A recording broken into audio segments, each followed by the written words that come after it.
Ал сәлеметті көрермендерім, менің көбісіңіздің сұрақтарыңыз менің инстаграмымда да көптеген сұрақтар болып жатыр. Бұны сіз қалай жасайсыз, қалай деп. Яғни мен негізі алдыңғы видеоларымда бұл лопух жапырағының қандай жерге пайдасы бар екенін жалпы айта кеткен болатынмын да. Пока енді жаз айы ғой, жаз айында лопух жапырағы бар, оны қазақша түйетабан деп айтады екен. Түйетабан деп, яғни ол лопух деп кеткен ғой енді қалай болғанда да. Бұл лопухтың мен жұлып алып, өзімнің ауламда өсіремін. Негізі майдан бастап бұл іше беруге болады бұны.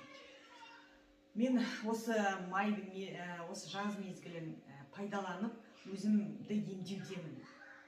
Яғни, қалай айтсам екен, жалпы майдан бастап жеп жатырмын дейінші, асқазаным өте қатты ауыратын менің.